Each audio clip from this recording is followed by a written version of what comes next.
vocês conhecem a Nina. Ela é uma onça. Ela é uma onça braba. Porque ela comeu o meu milho, ó.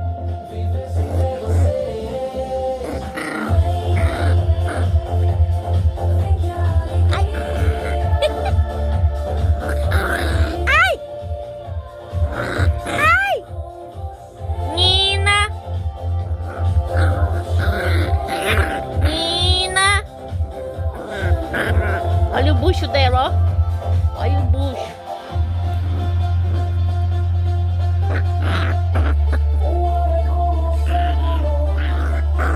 Ela comeu o milho. E agora tá braba.